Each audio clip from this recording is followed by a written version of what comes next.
Hello, everyone, and welcome back. I'm Gayatri, your host, and today we move into episode 9 of season 3, Catalyze Your Self, when external signals take the lead.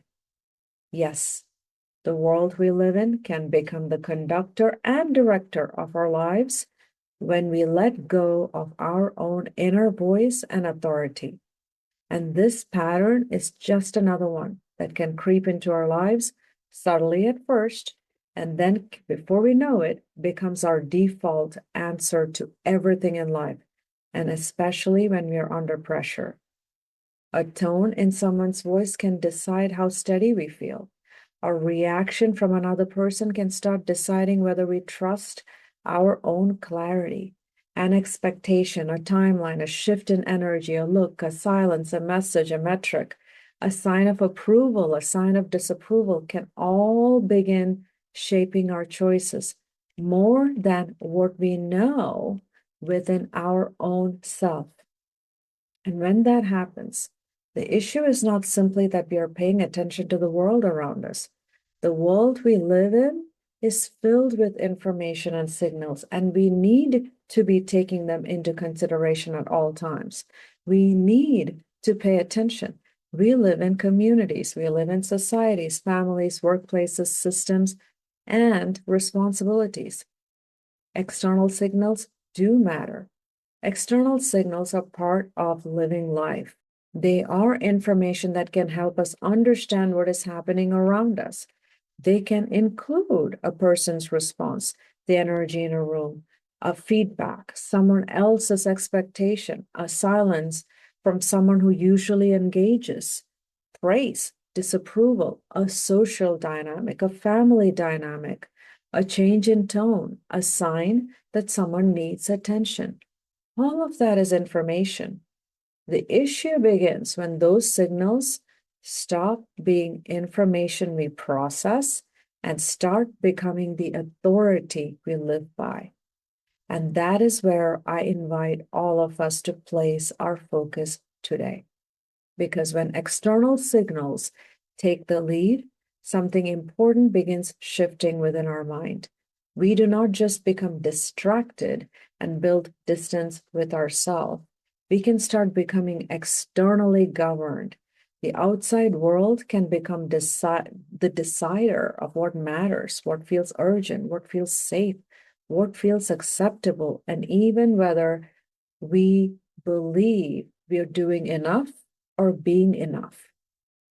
This can happen quietly because when pressure has been shaping our inner world for a period of time, our internal reference can become less accessible in real time.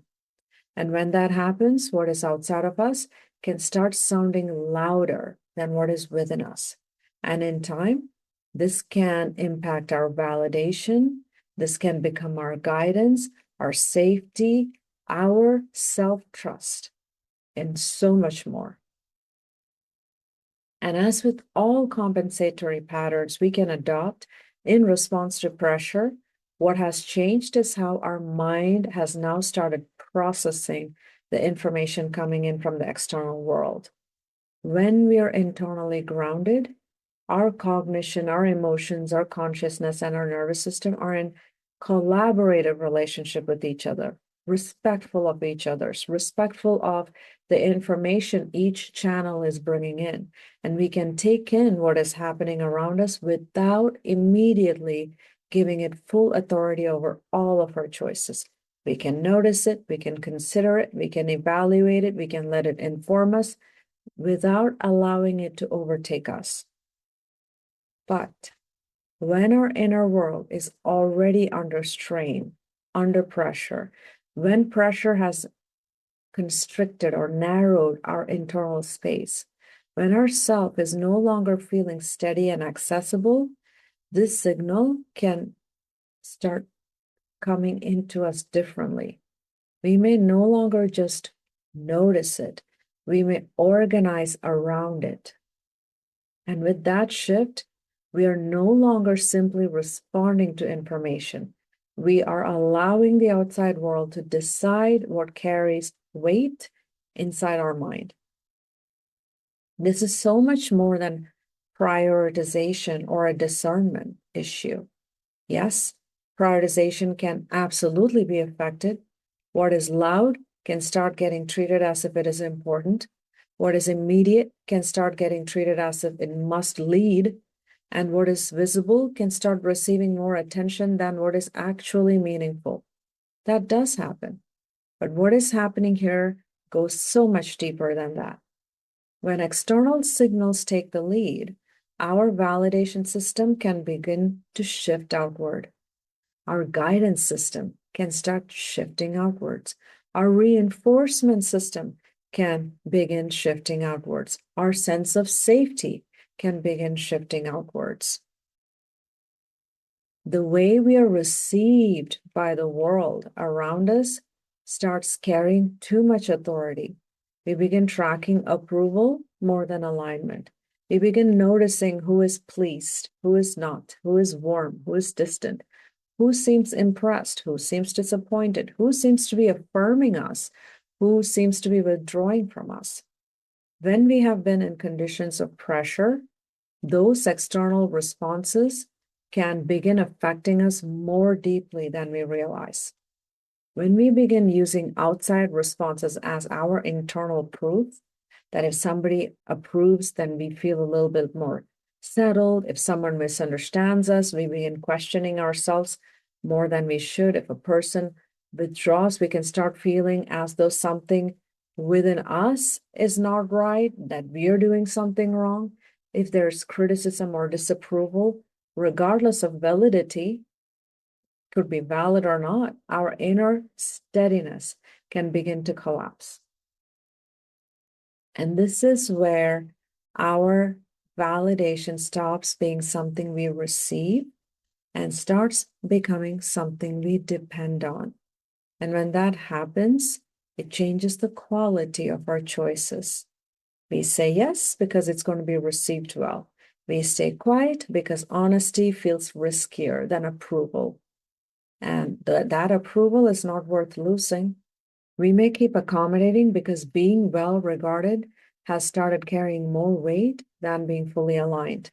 We may soften the truth, we may hide our discomfort, we may perform steadiness over function, because how we are being received has now started becoming more important than anything else.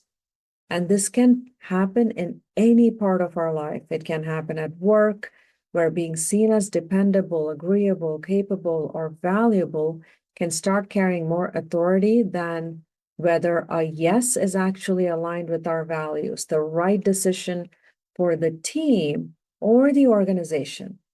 It can happen in a family where how we are received within a role becomes more powerful than what is true within us. We may continue dynamics that no longer feel healthy because being accepted gives a sense of safety that being under pressure took away. It can happen in literally any kind of relationship where we begin shaping our communication around keeping access, keeping approval, keeping harmony, rather than letting our truth have a place in the relationship. So instead of asking ourselves, what do I know here? What feels true here? What is aligned here? What is this moment actually asking of me? We are asking ourselves, how will this be received? How will this create the least amount of disruption? And what is expected of me here? And now we find that our outside world is no longer simply giving us information. It is beginning to guide the shape of our choices before our own internal alignment has even entered the picture. We see this when someone else's certainty becomes more convincing than what we know inside. We see this in moments where the room's urgency becomes our urgency before we have truly discerned whether the moment actually requires that pace from us. We see this in moments where expectations feel clearer than our truth, simply because expectation is louder, more reinforced, more visible. and more immediately consequential. And beneath validation and guidance, there's another layer we need to name very clearly: our sense of safety. This is one of the deeper reasons external signals become so powerful, because we are not only responding to what is happening around us, we are also responding to what those signals seem to mean for our belonging, our acceptance, our emotional security, our place in the relationship, our standing in the room, our role in the system we are part of, our proximity to loss, our proximity to power, conflict, rejection, or disconnection. And when those things start becoming fused with the signal, the outside world can begin carrying a disproportionate amount of authority within us. All parts of our mind, our nervous system, and body now organize around those signals as though too much depends on them. And in this state, our entire internal orientation has now become affected. Our cognition begins giving too much authority to external signals. Our emotions becomes more tied to how those cues are received by others and owned by others. Our conscious awareness stays superficial so we can keep scanning how our external environment is responding to us. Our subconscious freely works with our nervous system to keep our default patterns as our primary responses. And our intuition from our unconscious does not have the space to show, because all of our attention has moved away from our internal world. And like any other compensatory patterns we can take on under pressure, this can all lead to our loss of self-trust. Because when the outside world starts carrying too much authority inside of us, we do get more externally influenced. We begin trusting ourselves less. What we are reinforcing for our own self when we start checking outside ourselves before we believe what we already know is that we don't trust ourselves. When we start needing more confirmation before we act on what we already sense, it is telling ourselves we don't trust ourselves. When we start second guessing internal clarity because something outside of us appears more authoritative, more confident, more urgent, more accepted, and more rewarded, we are telling ourselves we don't trust ourselves. And once self-trust weakens, the outside world becomes even more influential.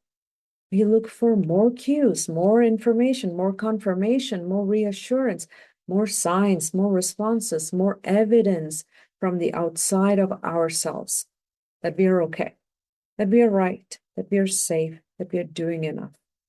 This is one of the reasons external signals can begin to literally rule, become our ruler of our lives.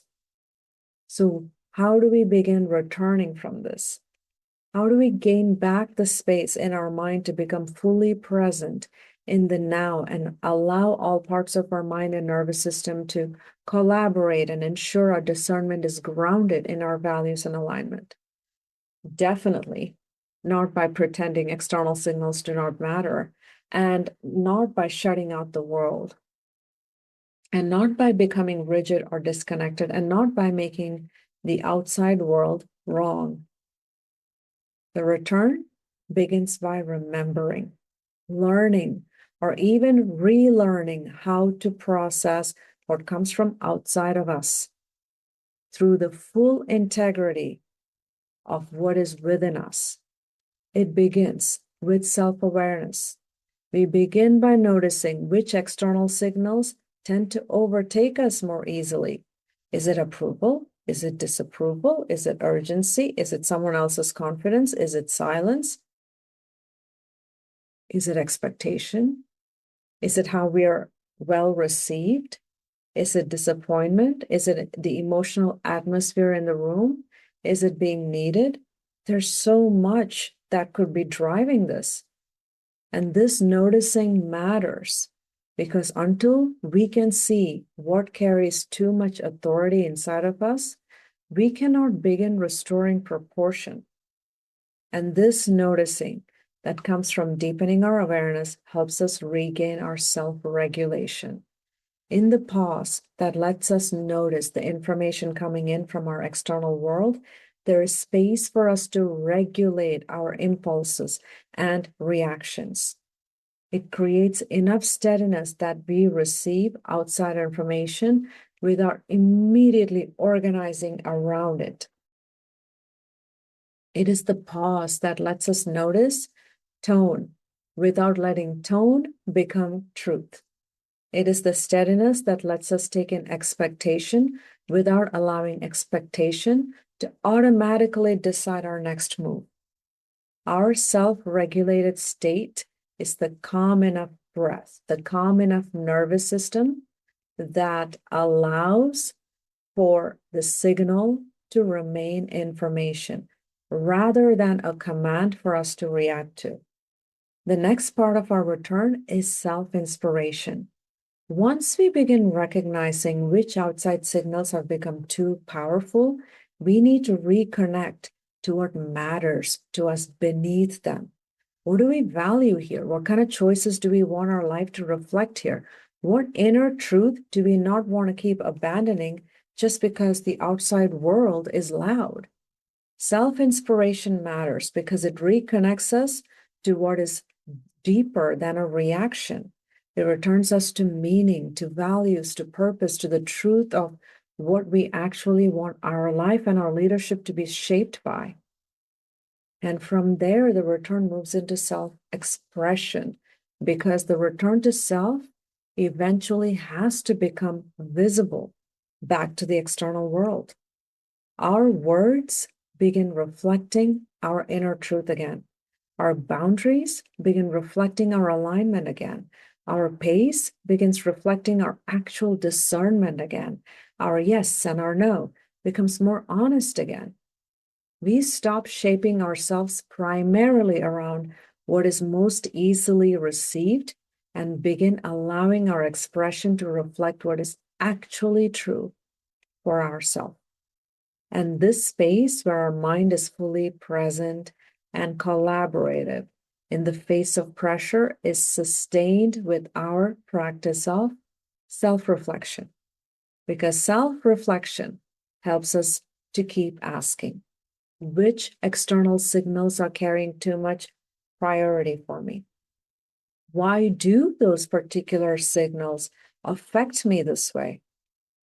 What do they connect to within me? What shifts when I notice them sooner? What changes when I process them through my own inner alignment instead of giving them immediate authority? Self-reflection keeps us in relationship with our deeper patterns. It helps us understand not only what happened in one moment, but what has been leading across many moments. And that matters deeply here, because the goal is not to become unaffected by the world around us. The goal is to remain internally led while being in a healthy relationship with the world around us. And most of us who have been on this journey with me for a while may have recognized something familiar in the return path we just touched on, because what brings us back to ourself touched all the elements of the SIRE model: self-awareness, self-inspiration, self-regulation, self-expression, and self-reflection. And as a refresher, we always have season 2 to go check out. And I will make sure to include a free resource that gives an overview of my model in this episode description for you. And that brings us to the close of today's episode. Today, we stayed with something that can be difficult to recognize while it is happening.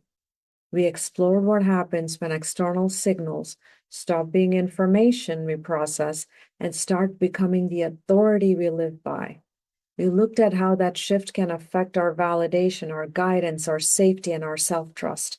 And we also looked at our return to internal alignment, not through withdrawal, from the world, but through returning to full integrity of our inner world. External signals are part of life. They will continue to be. The question is not whether they reach us. The question is whether they lead us more than our internal alignment does. So before we move forward, let us sit with a few reflective considerations. Which external signals tend to carry the most authority within us? Where in our lives have we started organizing ourselves around how we are received than around what feels true? Where have we been looking outside of ourselves for confirmation before trusting what we already know? And what begins changing when we allow those external signals to remain as information and not a leadership role over us? If today's conversation resonated with you, I would love to hear from you and for us to remain in this work together. Please share your reflections through the platforms you're listening on. Your thoughts and experience continue adding so much depth to what we are building here. And next week, in episode 10, we will move into when we choose not to understand. We will stay with one of the quieter ways pressure can shape our inner world when understanding is available and yet something within us resists fully meeting what is there. Not because we are incapable of understanding, but because what understanding is asking us is more than we are ready to face. So thank you for joining me today. I am Gayatri, your host. And until next time, let us keep deepening our awareness so we can stay grounded and aligned within ourselves, so the world around us does not begin deciding who we are and what we trust and how we choose.